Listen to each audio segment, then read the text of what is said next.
تزین ایک بہت شرارتی لڑکی تھی جو کسی کا کہنا نہیں مانتی تھی، نہ کسی کا ادب کرتی تھی، نہ کسی کو سلام کرتی۔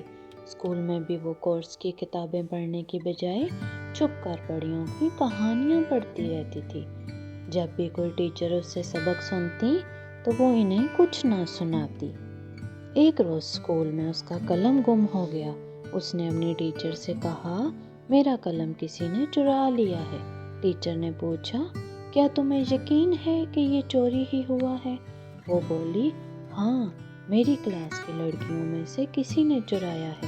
یہ سن کر ٹیچر مسکرائیں اور اسے ایک نیا اور خوبصورت قلم دے دیا اور کہا، یہ ایسا قلم ہے، اس سے اچھا کرو گی تو اچھا لکھا جائے گا اور کسی کے ساتھ برا کرو گی تو برا لکھا جائے گا۔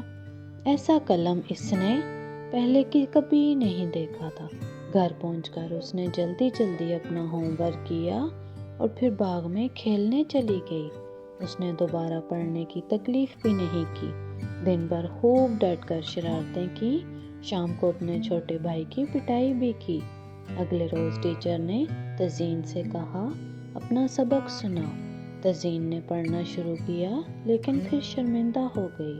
جادو کے قلم نے اس کا ہوم ورک نہیں کیا تھا بلکہ اس کے سارے دن کی شرارتیں لکھتی تھیں۔ اس دن کے بعد سے تزین خاصی بدل گئی۔ اسے پتا تھا جب بھی شرارت کرے گی جادو کا قلم سب لکھ دے گا۔